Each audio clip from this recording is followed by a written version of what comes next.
اور کیا زیادتیاں زیادتیاں در زیادتیاں، ذرا سنتے جائیں، سنتا جا اور شرماتا جا۔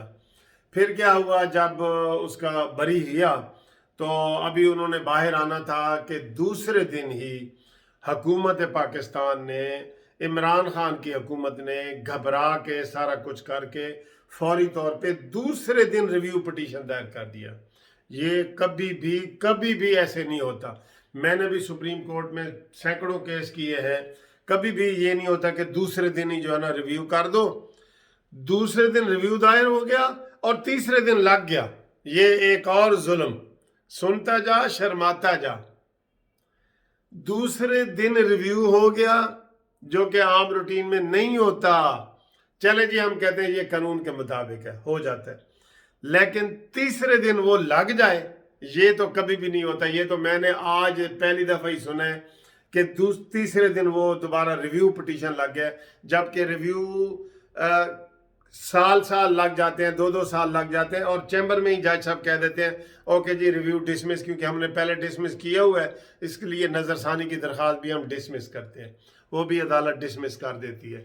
تو اس میں وہ بھی نہیں ہوا، اور پھر سنتا جا شرماتا جا۔ تیسرا کیا ہوا، آج عمر عطا بندیال صاحب نے کہا کہ نہیں جی یہ ابھی 1 دن اور جیل میں رہے اور صبح ہم جو ہے نا اس کی کارروائی کریں گے اور صبح دیکھیں گے کیا ہوتا ہے۔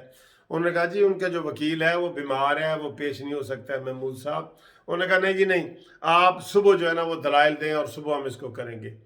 تو یہ دیکھیں، یہ سیدھا میں کیا کہوں، اٹارنی جنرل نے خود ہی عدالت میں کہہ دیا ہے، جو حکومت پاکستان کی طرف سے اٹارنی جنرل پیش ہوئے ہیں انہوں نے خود کہہ دیا کہ یار اس کیس کے بین الاقوامی اثرات ہیں اور بین الاقوامی دباؤ ہے، اور اس لیے جو ہے نا یہ کیس فٹافٹ لگ رہا ہے۔ کیوں بھائی باقی غریب کے لوگ نہیں ہیں؟ کدھر ہے وہ عمران خان کا نظریہ کہ جناب بڑوں کے لیے اور قانون ہوتا ہے اور چھوٹوں کے لیے؟ اب تیری آنکھ کے نیچے کیا ہو رہا ہے؟ تیرا اٹارنی جنرل کیا کہہ رہا ہے؟ اور اس کے باوجود جناب تم اس کو دھڑے یہ نعرے مارے ہو۔ یار اس حکومت نے انصاف کی دھجیاں بکھیر دی ہیں۔ جتنی ناانصافیاں اس انصاف والی حکومت میں ہوئی ہیں اتنی پہلے کبھی نہیں ہوئی۔ یہ آپ کسی بھی سینئر وکیل سے پوچھیں، ہم سب ادھر وکیل حیران ہیں کہ کیس کا فیصلہ ہو گیا، ملزم باہر نہیں آ گئے، حیرانگی۔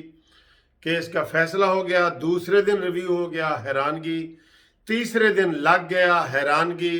چوتھے دن پھر اس کو ابھی جیل میں رکھنے کا آرڈر ہو گیا، حیرانگی حیرانگی حیرانگی حیرانگی۔ یہ حالات ہیں۔ یہ ہوتا ہے جناب ڈاڈیاں دا وی جڑا ہوتا ہے نا، ڈاڈیاں دا وی او 6 ویاں دا ہوتا ہے۔ ہن سمجھ آ گئی؟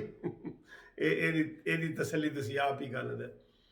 عام جو 100 ہوتا ہے نا وہ 5 20 20 20 20 کٹھے کیے جائیں تو 100، 5 ویاں دا 100 پنجابی چ۔ تے جڑے ڈاڈے ہوندے نے نا، ڈاڈے سمجھدے نا طاقتور، انہاں دا 6 ویاں دا 100 ہوتا ہے۔ وہ کہندے نہیں جی نہیں تسی بس 6 20 6 کٹھے کرو، یعنی 120 نو وہ کہندے نے جی 100 ہویا ہے۔ انہوں نے لینے ہوندے نے نا، تے ڈاڈیاں دا 6 ویاں دا ہوندا ہے، تے ویسے 5 ویاں دا بھی 100 ہوندا ہے۔ ٹھیک، یہ حالات ہیں دوستو۔ یہ بڑے شرم والی باتیں ہیں۔ یقین کرو ہمارا کوئی آئین، کوئی قانون، کوئی ساورنٹی کسے کہتے ہیں؟ جس ملک میں اپنا آئین ہو، قانون ہو۔ اور عمران خان تقریروں میں کہتا تھا یہ کوئی یوٹوپیا تو نہیں ہے، یہ کوئی بنانا ریپبلکن تو نہیں ہے۔ یہ سنے تھے نا لفظ آپ نے، اس کا یہی مطلب ہے۔ بنانا ریپبلک کا مطلب یہی ہے کہ اپنا کوئی قانون نہیں، جو آپ کو اوپر سے کوئی کہے گا تو وہی ہو جائے گا۔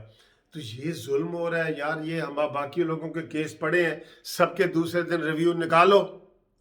میں شرطی آپ کو کہتا ہوں سال سے ریویو پڑے نہیں نکل رہے، سال سے کیس لگ ہی نہیں رہے، ہمارے کئی سالوں سے نہیں لگ رہے۔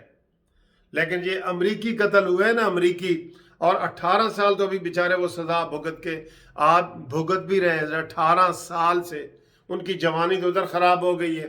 تو کیا ہے کہ یہ VIP کیس ہے، اس لیے ان کو رہا ہونے کے باوجود بھی رہا نہیں کر رہے۔ ججوں نے تو چلے جی رہا کر دیا، لیکن اب ججوں کو یہ پوچھنا چاہیے تھا کہ بھئی کل ہم نے فیصلہ کیا ہے، آج ریویو کیسے تم لے آئے ہو؟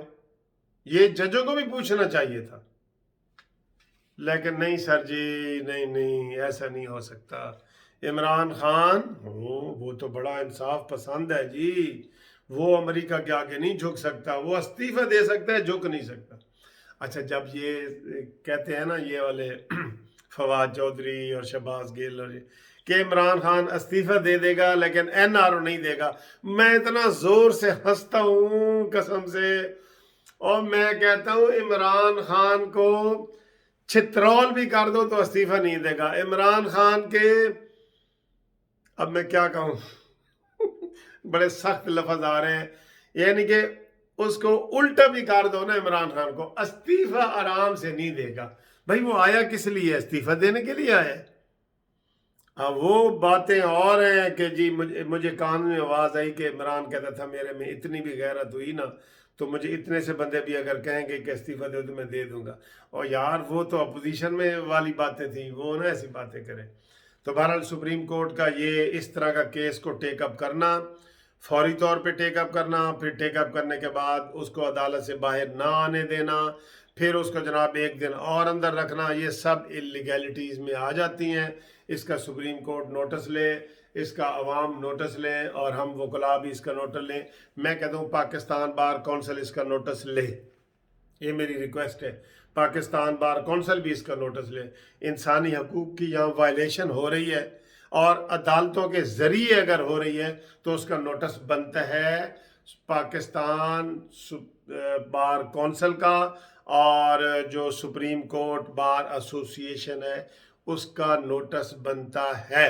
قانونی ٹی وی ریکویسٹ کر رہا ہے پاکستان بار کونسل سے اور سپریم کورٹ بار ایسوسی ایشن سے کہ وہ اس چیز کا نوٹس لے کے یہ سب کے لیے قانون برابر کریں، برابر، دو نہیں ایک پاکستان۔ خدا حافظ۔